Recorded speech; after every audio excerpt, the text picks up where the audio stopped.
Et si je vous disais que la meilleure décision financière que vous puissiez prendre pour les 10 prochaines années, c'est d'ignorer complètement les informations? Non, ce n'est pas une blague. Pendant que les médias crient à la catastrophe et que les experts prédisent le pire, un siècle de données boursières nous raconte une histoire radicalement différente. La décision la plus puissante que vous pouvez prendre, c'est d'agir avec les mathématiques, pas avec la peur. Pour vous le prouver, laissez-moi vous raconter une petite histoire. Imaginez deux amis, Thomas et David. Même âge, 27 ans. Même ville, disons Lyon. Même salaire, environ 52 000 € par an. En mars 2009, ils ouvrent tous les deux leur premier compte titre avec 4 500 € qu'ils ont mis de côté. Ils ont lu les mêmes articles, ils ont les mêmes rêves et ils partagent la même peur panique. Pourquoi ? Parce que le monde semble s'écrouler. La crise financière a frappé, le marché vient de s'effondrer de 57%, le chômage explose, les titres des journaux sont en rouge, ils hurlent « crise, récession, effondrement ». Le premier, Thomas, est scotché aux infos en continu. Il est terrifié. Il se dit « c'est de la folie d'investir maintenant ». Il liquide tout, met son argent sur un compte courant et attend que ça se calme. Le deuxième, David, est tout aussi effrayé. Mais il a lu autre chose. Il a regardé les chiffres, pas seulement les gros titres. Il serre les dents et s'en tient à son plan. Il investit 450 € chaque mois religieusement. Quand le marché baisse encore plus, il panique un peu. Mais il décide même de doubler sa mise ce mois-là. 11 ans plus tard, en 2020, Thomas, qui a attendu le bon moment, a environ 16 000 € sur son compte. C'est pas si mal. David, celui qui a ignoré le bruit ambiant, il a dépassé les 190 000 €. Même point de départ, deux résultats complètement différents. La seule et unique différence, c'est la décision qu'ils ont prise pendant cette petite fenêtre de quelques mois où la peur dominait le monde. Aujourd'hui, on se retrouve souvent dans ce genre de fenêtre. Les titres crient au désastre. Mais les données, elles, murmurent qu'il y a une opportunité. La grande majorité des gens s'apprêtent à refaire la même erreur que Thomas. Cette vidéo est là pour que vous ne tombiez pas dans le même piège. Si vous avez allumé une chaîne d'infos ou ouvert une application financière récemment, vous avez sûrement ressenti cette petite boule au ventre. Cette angoisse financière diffuse. On panique sans même trop savoir pourquoi. Laissez-moi vous raconter le genre de scénario catastrophe que les médias adorent nous servir. Imaginez la scène. Une escalade des tensions au Moyen-Orient. Des frappes sont lancées sur l'Iran. Début mars, le détroit d'Ormuz, ce couloir maritime minuscule par lequel passe environ 20% du pétrole mondial, est bloqué. Le baril de pétrole, qui était stable, s'envole. En un mois, il explose de plus de 60%. La réaction des marchés ? La panique, comme toujours face à l'incertitude. Le CAC 40 pourrait enregistrer son pire trimestre depuis 2022, chutant par exemple de 4,6%. Des géants comme LVMH ou Total Energy pourraient perdre plus de 20% depuis leur sommet. L'indice VIX, qu'on appelle l'indice de la peur, doublerait. Et l'indicateur peur et cupidité de CNN serait bloqué sur peur extrême, des niveaux qu'on ne voit que 3% du temps. Face à un tel scénario, que vous disent les médias ? Paniquez, vendez, achetez de l'or. Regardez le sujet suivant qui vous expliquera pourquoi vous auriez dû paniquer encore plus tôt. Leur modèle économique est simple, il repose sur vos clics, et rien ne génère plus de clics que la peur. Mais le but de cette vidéo n'est pas de vous lire les gros titres, c'est de vous lire les données. Et ce que 100 ans de données nous disent, c'est d'ignorer ces titres. Avant de voir une opportunité, il faut comprendre cette peur. Pour s'en libérer, il faut en comprendre le mécanisme. Notre cerveau est programmé pour réagir au danger. C'est un vestige de notre évolution qui nous a permis de survivre. Le problème, c'est que ce réflexe de survie est totalement inadapté au monde de l'investissement. La peur financière est concrète. Quand on parle d'un baril de pétrole qui explose, ce n'est pas abstrait. C'est le prix à la pompe qui augmente. C'est le caddie qui se vide alors que le ticket de caisse, lui, s'allonge. Pour une famille qui a déjà du mal à joindre les deux bouts, la pression est réelle. La chaîne de la peur est facile à comprendre. Le pétrole monte, donc les coûts de l'énergie augmentent. Tout devient plus cher à produire et à transporter. L'inflation, qu'on pensait maîtriser, pourrait repartir. La banque centrale, qui devait baisser ses taux, se retrouverait coincée. Si la situation s'aggrave, elle pourrait même devoir les remonter. Des taux élevés, ça freine l'économie. Et ce cocktail, croissance molle et inflation forte, c'est le spectre de la stagflation, le cauchemar économique qui a plombé les années 70. Voilà le récit qu'on vous vend. Et il est terrifiant. Mais est-il juste ? Comparé aujourd'hui aux années 70, c'est un peu comme diagnostiquer une maladie grave juste parce qu'on a mal à la tête. Oui, à l'époque, l'inflation en France a dépassé les 10% et le chômage a grimpé en flèche. Mais le contexte économique, notre dépendance énergétique et les outils des banques centrales ont radicalement changé. Les marchés, eux, ont une particularité. Ils anticipent. Ils ont souvent déjà intégré le pire scénario. Et si le pire ne se produit pas, ce qui est souvent le cas historiquement, il ne reste qu'une seule direction possible, la hausse. Maintenant, oublions un instant l'instinct et les émotions. En bourse, l'intuition n'existe pas.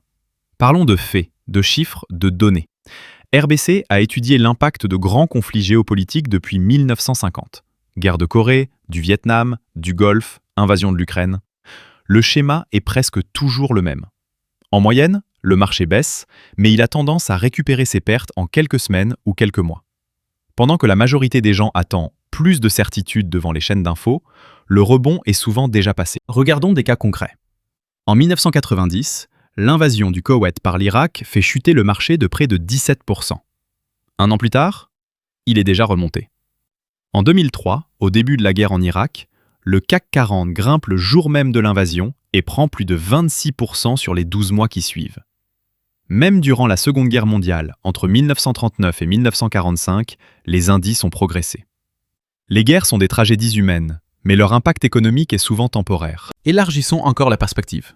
Sur les 100 dernières années, un marché haussier, un bull market, dure en moyenne près de 5 ans et génère un gain de plus de 177%. Un marché baissier, un bear market, dure en moyenne 1,5 ans et provoque une perte d'environ 35%. Les chiffres sont clairs, le temps joue en votre faveur. Sur n'importe quelle période de 10 ans, la probabilité que votre portefeuille d'actions soit en positif est historiquement de plus de 90%. Et sur 20 ans, c'est 100%. Zéro exception. Et ça inclut les guerres mondiales, les dépressions, les chocs pétroliers et les pandémies. Le vrai problème n'est donc pas de savoir s'il y a une opportunité. Les données hurlent que oui. La vraie question est, serez-vous investi quand le marché repartira ? La finance comportementale, étudiée par des prix Nobel comme Daniel Kahneman, nous montre que notre cerveau est notre pire ennemi. Une perte de 100 € nous fait 2 fois plus mal que le plaisir d'un gain de 100 €. C'est l'aversion à la perte, et c'est ce qui pousse les gens à vendre au pire moment. Une étude célèbre de Dalbar montre que sur le long terme, alors que le marché S&P 500 rapportait près de 10% par an, l'investisseur moyen n'a obtenu qu'entre 3 et 7% sur des périodes similaires. Pourquoi ? Parce qu'il a paniqué, vendu, puis a manqué les meilleurs jours de rebond. Et une grande partie des meilleures journées en bourse ont lieu pendant les marchés baissiers ou juste au début d'un nouveau cycle de hausse. Manquer ces quelques jours pulvérise votre performance. Ok, la théorie c'est bien beau, mais on fait quoi maintenant ? Personne ne peut prédire si le marché va encore chuter de 10% ou remonter demain. La clé, c'est d'avoir un système qui fonctionne, quel que soit le scénario. Voici un plan simple en 3 étapes, basé sur les maths, pas sur la divination. Constituez le cœur de votre portefeuille avec des ETF.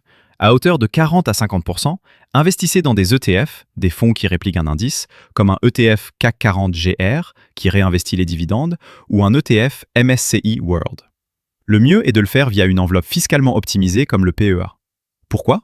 Parce que vous pariez sur la croissance globale de l'économie, pas sur une seule entreprise.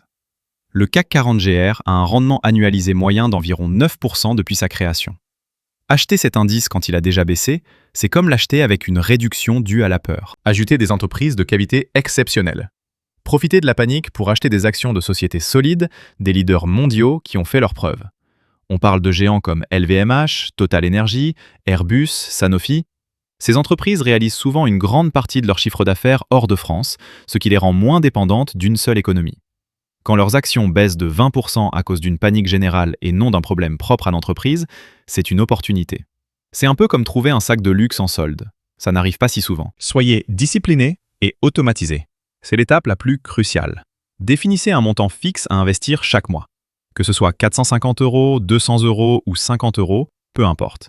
Et tenez-vous-y. Automatisez le virement. Quand le marché sera au plus bas et que votre instinct vous hurlera de tout arrêter, votre virement automatique, lui, continuera d'acheter des parts à bas prix. C'est la méthode du DCA, Dollar Cost Averaging. Les études montrent que les investisseurs qui continuent d'investir de manière constante pendant les baisses obtiennent à la fin des rendements bien supérieurs. Revenons à nos 2 amis de 2009. La décision de Thomas de tout vendre semblait prudente.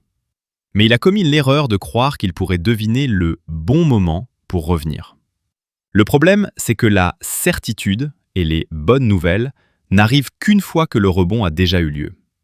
Le marché a touché son point bas en mars 2009. En juin, il avait déjà repris 40%. Thomas, en attendant que les infos passent au vert, a raté le décollage de la fusée. C'est cet écart qui explique la différence monumentale entre 16 000 € et 190 000 €. Aujourd'hui, les signaux de peur sont peut-être là. Les marchés ont peut-être déjà chuté. C'est une configuration qui se répète. La fenêtre d'opportunité de 2009 a duré quelques mois, celle du Covid en 2020, quelques semaines. Personne ne sait combien de temps durera la prochaine. La plupart des gens vont agir sous le coup des gros titres et de l'émotion. Et dans 10 ans, ils le regretteront peut-être. Mais vous avez les données. Vous avez un plan. La décision vous appartient. Agir sur la base de la peur ou sur la base des mathématiques. Si cette approche basée sur les faits vous parle, abonnez-vous à la chaîne. Mettez un like pour aider l'algorithme à montrer cette vidéo à plus de gens qui en ont besoin. Et dites-moi dans les commentaires, quelle a été votre plus grande erreur d'investissement guidée par la peur? La fenêtre est peut-être ouverte. À vous de jouer.